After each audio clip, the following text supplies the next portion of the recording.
If you're feeling like you missed your chance to buy when rates were 3%, I'm here to tell you that in this video, I'm going to outline exactly why it's actually a better time right now to be a buyer than it was during the pandemic times with those historically low interest rates. And if you don't believe me, I was helping buyers during that time, so you're going to get firsthand opinions and information as to what it was like buying during that time period. Hi, my name is Jordan Brown. I help people just like you every single week relocate to, buy, and sell in Central Texas, and I can do the same for you. If at any point in this video you say, you know what, this is the guy I need to talk to, you can contact me today. My phone number is 512-337-3947. I'd love the chance to earn your business. I got to see the madness that was ensuing when rates were anywhere between 2 to 4%. So believe me, I get it. I understand the frustration behind it. You feel like you missed out, but I promise the grass isn't always greener. And in today's video, I've got a top 5 reasons why right now is absolutely hands down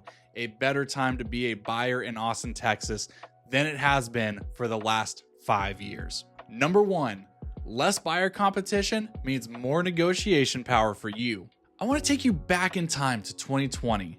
Rates are 3%. And this is what it would have been like for you to be a client of mine or really anyone here in the area. You would say, hey, Jordan, I'm interested in this house. Oh, that one already went under contract. Sorry, not that one anymore. This one, oh, there's a 5 p.m. deadline for offers. Oh, okay, well, this one that we sort of like, it's really the only thing within our budget. Please, let's go see this one. Assuming I could even get you an appointment to go see this home, that home probably had anywhere between, on average, 7 to 15, yes, 15 offers on the single property that you are qualified and interested in. So then everyone's waiving all their contingencies. There's no inspection. There's no financing addendum. It was really a disgusting time, if I'm honest. We're talking $50, $100, $200,000+ over asking with no contingency, no inspection, no nothing. It was really that bad. So now I want to fast forward you to present day. There are significantly more homes for sale. This means that if you're a buyer, you have the golden ticket. Oh, you get an inspection done and something major came up. Guess what? We're probably going to get the seller to repair that. Wouldn't have been able to do that in 2020. Oh, you need some help paying for your closing costs? I can probably get that covered for you. Couldn't do that during the pandemic. But hey, at least you got a 3% interest rate then, right? And if you wanted a temporary buy down on your interest rate, forget it. There's no way anyone was going to pay that for you. In all seriousness, that was the true nature of what was going on. You ask almost any home buyer that bought during the pandemic if they love the home that they're in. If they say yes, they probably had to pay way over asking price and take a complete chance that it wasn't about to collapse on them in order to win the offer. But now you have more opportunity, more options, less pressure to buy just a handful of available homes. There's literally over 12x the inventory available right now. So the likelihood that you're actually going to love the home that you buy is so much greater. Homes were flying. I'm telling you, you would put a sign out front and you would sell the home for like 50K, 100K, whatever it was over asking price. And every realtor in the world was patting themselves on the back saying how great of a job they did. You didn't do anything. In fact, it was just the fabricated like demand and the lack of inventory and the extreme interest in the Austin area during the pandemic that caused that to happen. But sure, pat yourself on the back a little bit more there, Brenda. And here's another interesting fact for you. The average days on market in 2021 in Austin was only 8 days. That means just over a week, and many of them were under a week before they got an accepted contract, oftentimes with multiple offers. Now, the average days on market varies, but it's somewhere around like 70 days on market in most places. So now you've got a lot more time to really think things over. Maybe you can go back and look at it 2 or 3 times and make sure that it really fits your lifestyle before you just throw a ton of money over asking and put yourself in a really compromising scenario as a buyer. But that's the trade-off for the 3% interest rate that was lost. Number 2, I kind of glossed over this in number 1, but we're going to bring it back into focus. More inventory means better choices. Simply put, if you were getting a 3% interest rate, the inventory was completely wiped out. And oftentimes you felt like you were settling. Because you were. I mentioned that there's over 12 times the inventory available. During the pandemic, there was about 1,200 homes for sale, and right now there's over 14,000 options for you to pick, all with lowered prices down from the pandemic highs. So I look at this as an absolute win for buyers who value choice instead of feeling like they were forced into settling. And much of this inventory is comprised of new construction. What's cool about new construction options is they offer really aggressive incentives that you may or may not be able to get on a resold home. So maybe it's going to be they'll pay for your title policy, the survey, they'll give you a rate buy down.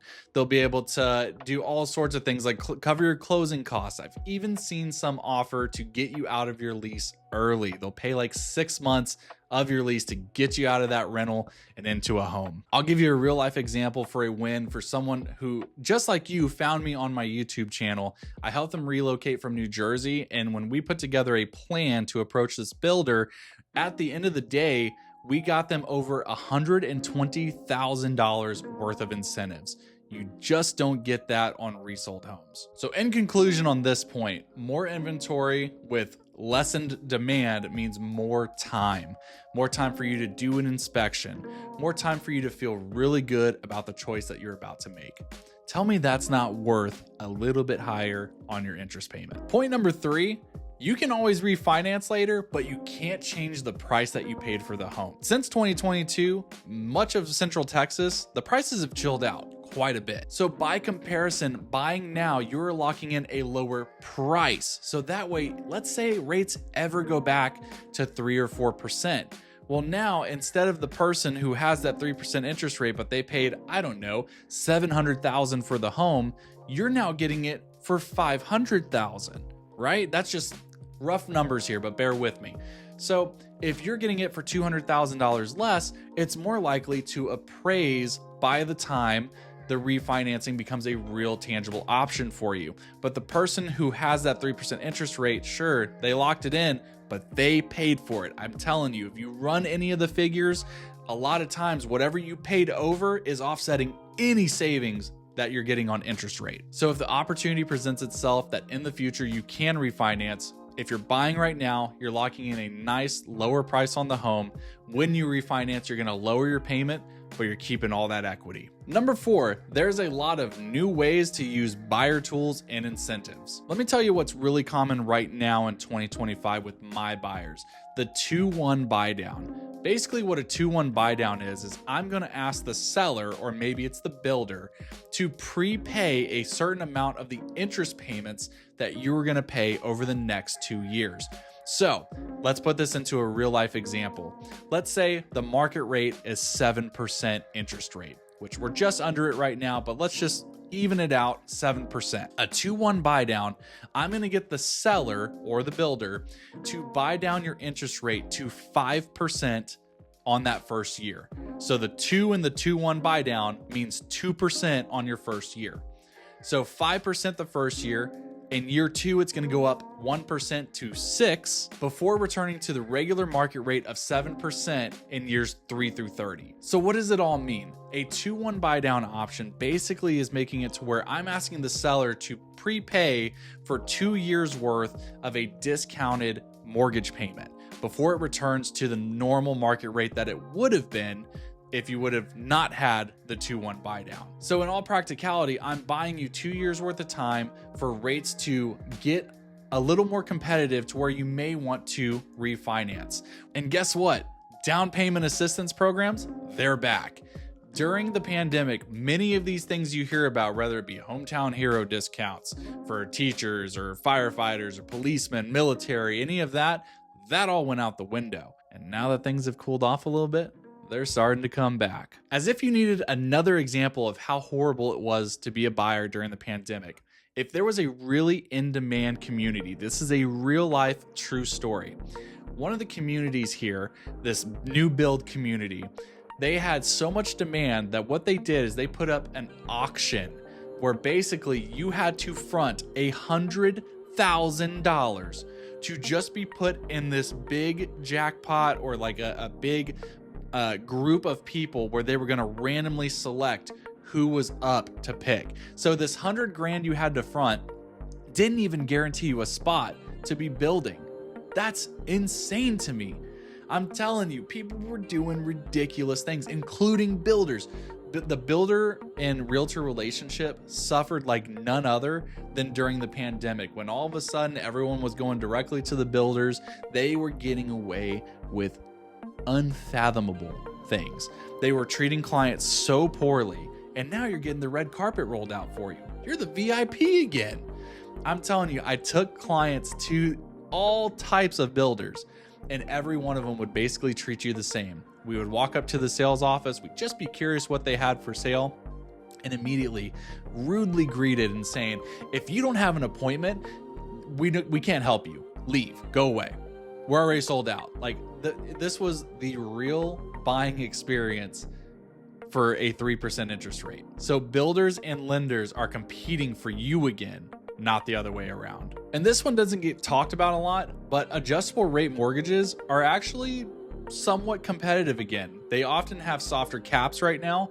So I actually just closed one about a month ago, and they did an adjustable rate mortgage because it fit their investment strategy, and they're banking on the fact that rates are not going to probably go up too much more, if at all. In fact, they should be going down with the resignment of Jerome Powell. So we'll see. Number 5, more time equals less regret all around. When rates were 3%, you didn't have time to think about anything. It was a frenzy, and you couldn't really take time to inspect the home itself, as I've mentioned before, but also other aspects of the home. What is the community like? So many people relocated here not knowing anything about Greater Austin, or rather the commute times were going to work with their where their workplace was, or anything like that. There was no time to evaluate anything. It was just go, go, go. You have to act now, otherwise you're going to miss out on one of the only few homes that are available for sale. To me, that's not an environment that I feel was conducive for a happy purchase. And there's actually a stat that supports this case. So in 2024, 72% of buyers reported feeling satisfied with their home purchase. If you take that back to 2021, that number was only 58%. So if you're asking me, it sounds like there was a ton of buyer's remorse going on during the pandemic era. And look, if you take nothing else from this video, I hope that it at least shows you that there are absolutely more reasons out there as to why the conditions for buying are better right now than they were when rates were 3%. Rate is only part of the equation, and I want to get to know more about you and your unique scenario, what it is that you're looking to do, and make a personalized recommendation for where you should live around the Austin, Texas area. If that's something you're interested in, give me a call today. My number is 512-337-3947. Thank you so much for watching the video. If you enjoyed any bit of it, give me a thumbs up. It's a free, easy way to support the channel, and I'll catch you in the next one.